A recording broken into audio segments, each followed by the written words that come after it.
welcome to Empowered. I'm Elizabeth Naumovski, where women redefine wealth, power, and possibility.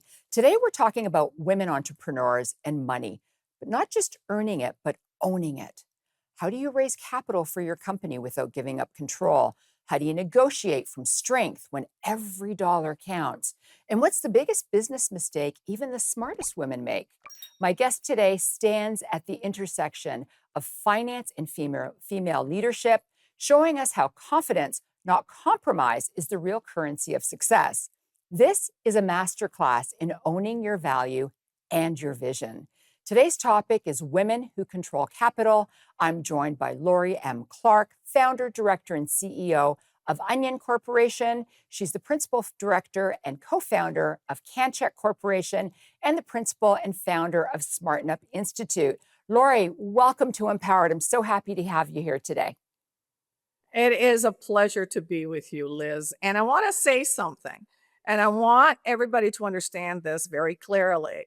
What you're doing is exactly what the topic is about, and that is you're owning your own voice and your own, direction. What you're doing with your show is exactly that. And so thank you for bringing it to the forum, and thank you for making women's voices heard more prevalently everywhere. Oh, thank you so much, Laurie. And that's why you're here, because we want to hear your voice. You have started, I don't know how many companies. You've got 3 on the go right now. So let's talk about, why do so many women focus on revenue but ignore ownership? That's a great question, Liz. We're taught from birth to earn income, not to build assets. Um, okay, I'm going to give you examples as I go through all of this because I want to bring it to a very simple premise so that everyone understands it. It's like getting paid to babysit instead of owning the daycare.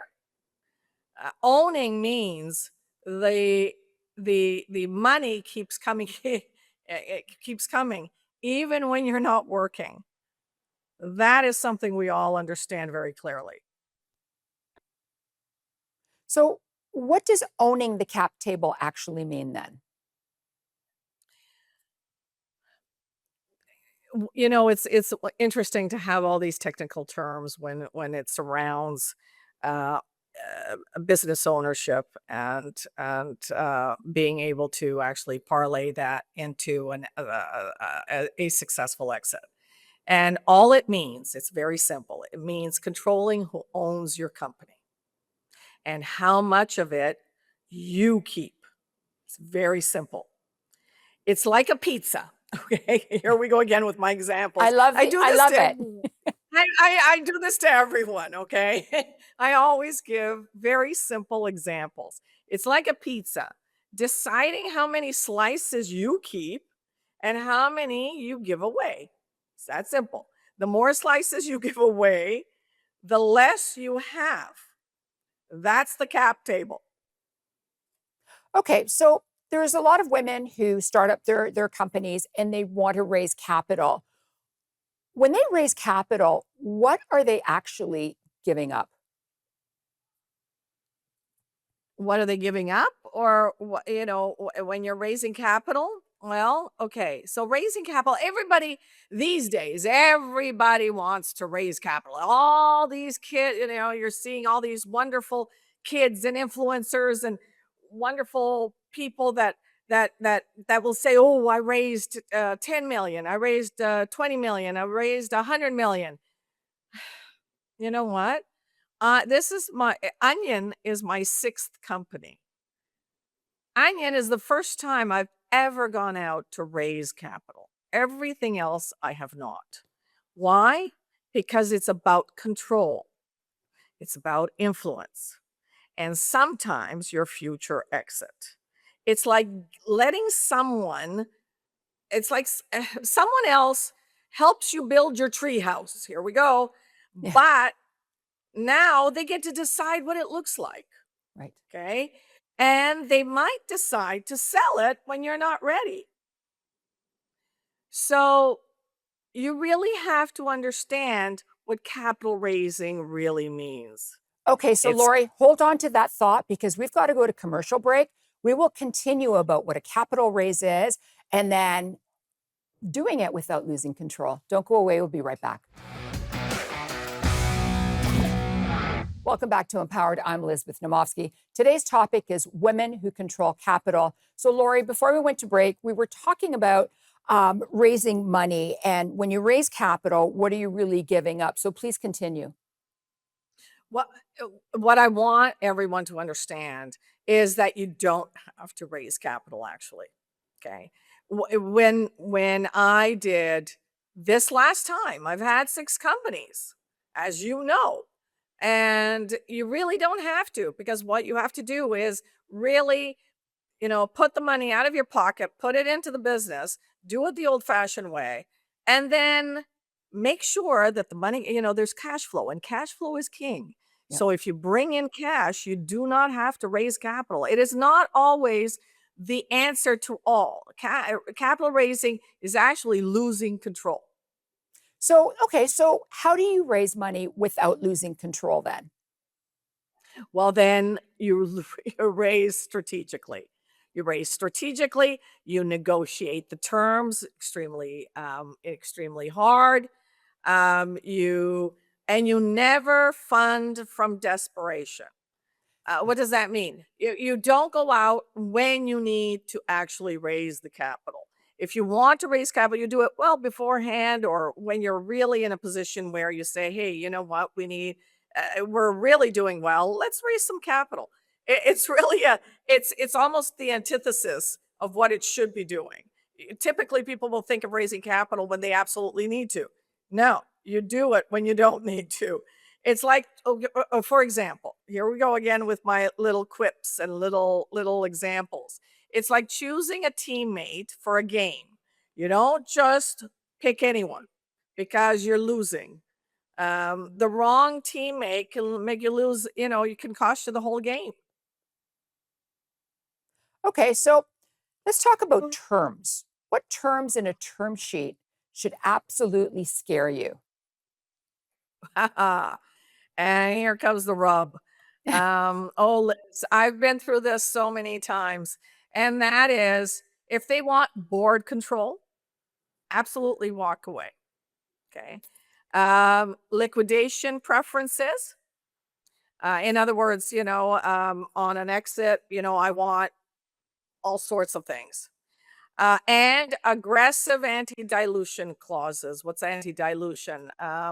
In other words, they say, well, I'm going to come in I've given you, for example, I've given you $2 million, and I'm going to ask you to provide me with 10% of the company. And I don't care who you sell to, but I'm still going to get 10%, no matter if you bring in other shareholders. If you bring in other money, I still have to maintain my 10%. Well, no, that's not going to fly, because all of us, when we start businesses, for example, I've always, um, but created an employee ownership model in all my businesses. Okay. And it's just something I believe in. And I do it because I think it's the right thing to do, because there's skin in the game for everyone, and Mhm. everyone wins at the end of it all. Um, but by doing so, if there was an anti-dilution clause, then all of a sudden they have more shares than everyone else, and that's just not right. It's not a Right. fair result. So it's like someone saying, "I'll help you, but I get to take all of the I get to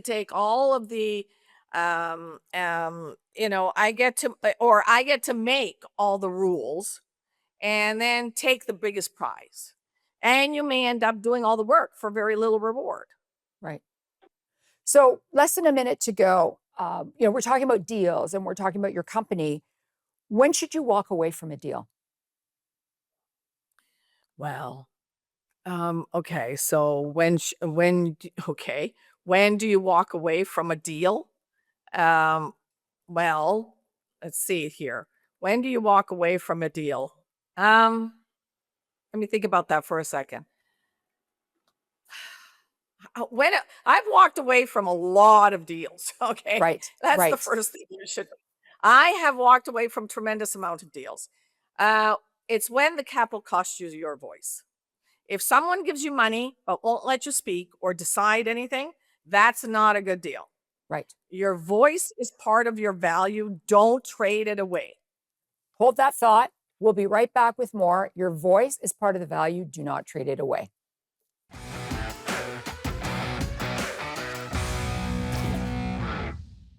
Welcome back to Empowered. I'm Elizabeth Naumovski. Today's topic is women who control capital. Laurie, let's talk about building companies. You just hear about people starting companies and just wanting to sell it. Should you build to sell from day one? Yes. Short answer. Okay. Absolutely yes. Design for value, even if you never ever sell. Um, okay, so how do I set you up with an example of this? Oh, I know. Okay, women will relate to this. Okay, Okay. and now I hope I'm not being if I hope I'm not being a little too facetious with all of these examples. However, it's like keeping your house so clean and so nice that somebody wants to buy it, but you don't have to sell. So building it right gives you choices later. Okay. So, with all the choices that you have, what makes a company actually acquirable then? Well, that's easy, and it starts right from the lemonade stand. Okay. Yeah. And so I'm going to give you an example of a lemon. It starts from, when all the kiddies on the street are having lemonade stands. Well, what are they doing? Well, they have predictable revenue, they have clean governance, and they have scalable systems. So the lemonade stand, it makes you money every day. It's well organized and it can grow into a big shop. Can you imagine what the kids are, I mean, if the kids had that, they would love it. But buyers want something that works without fixing it first. Okay, so, buyers and sellers, you're trying to sell your home. You think that your home is worth so much money. Why do most founders overvalue their company as well? And this is an age old problem. And I've sold 3 companies. And I'm in the middle of a transaction with another one. Um, and this is something that I've learned, after the first one. And it took me about the first one and almost into the Yeah, second one. They we price emotion, okay? yep. We as women tend to price emotion, whereas the buyer is pricing market reality. And that's the big disconnect right there. Okay. It's okay. For example, I have an old toy, and it's for me, it's worth a lot because I love it. But no one is going to pay that much money for my old toy. Okay. Unless, of course, that old toy is a rare antique car, Mhm. and then only the collectors might pay for it.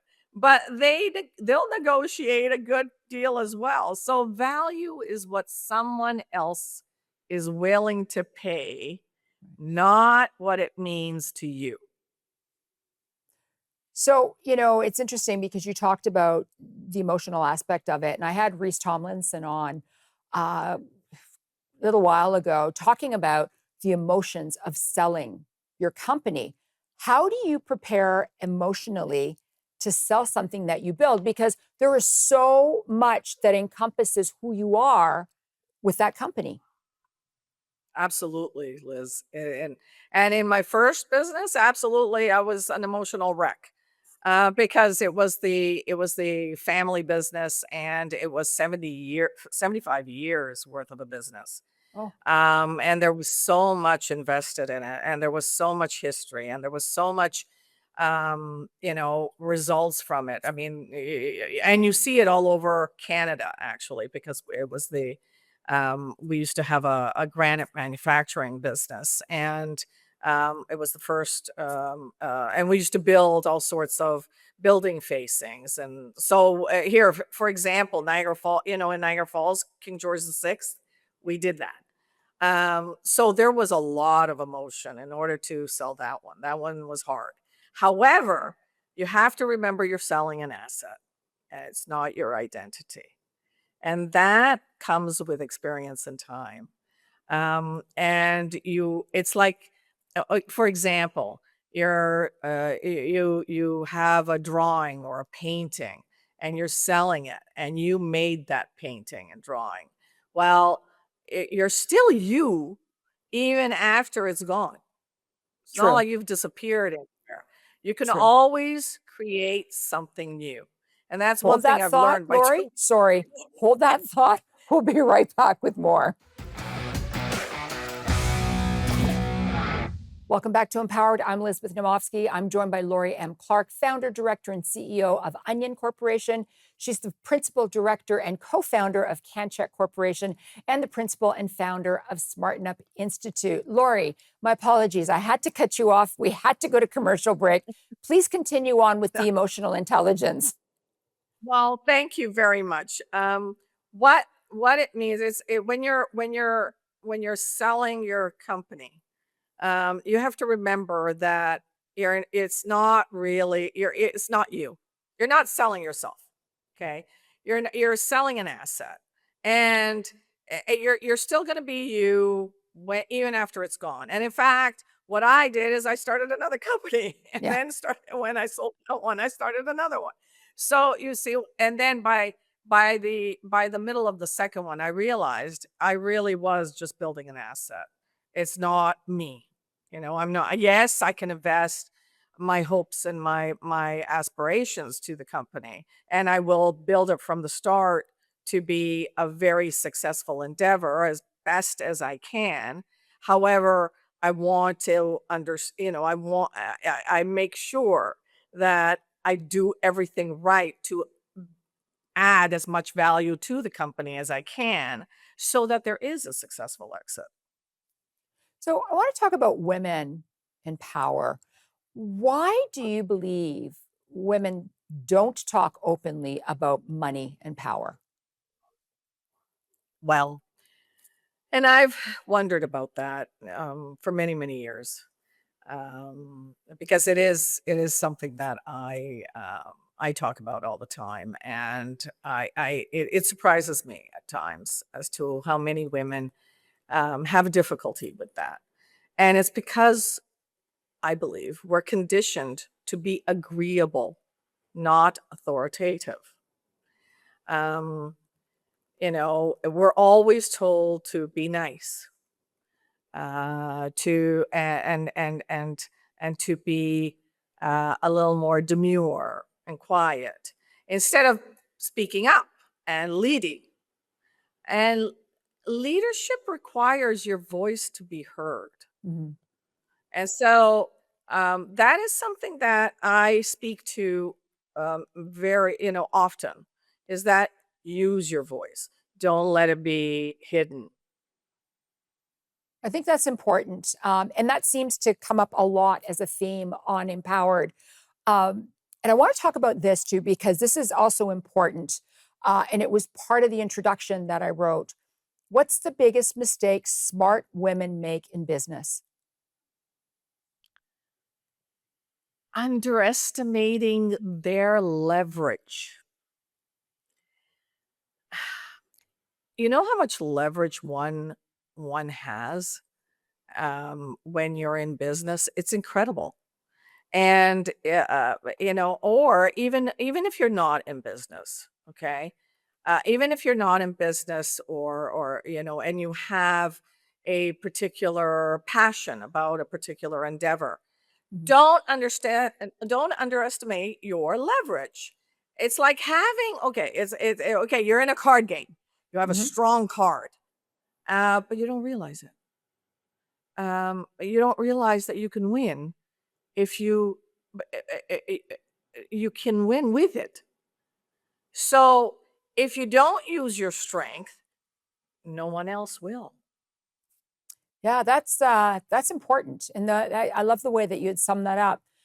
Last question. We have less than 30 seconds left. If you could teach one financial truth to every woman watching, what would that be? Okay. Okay, 30 seconds. Mhm. Own equity. Own equity. Because how do I put it all the time? Income pays the bills. Ownership builds freedom. I say that often. I love it. Laurie's closing words of wisdom are revenue builds confidence, ownership builds freedom. If you want real power, understand where the equity sits and make sure your name is on it. No one hands you power, you structure it. Learn how money moves, learn how deals are built, and never be afraid to sit at the table where decisions are made. Thank you so much for watching. Bye for now.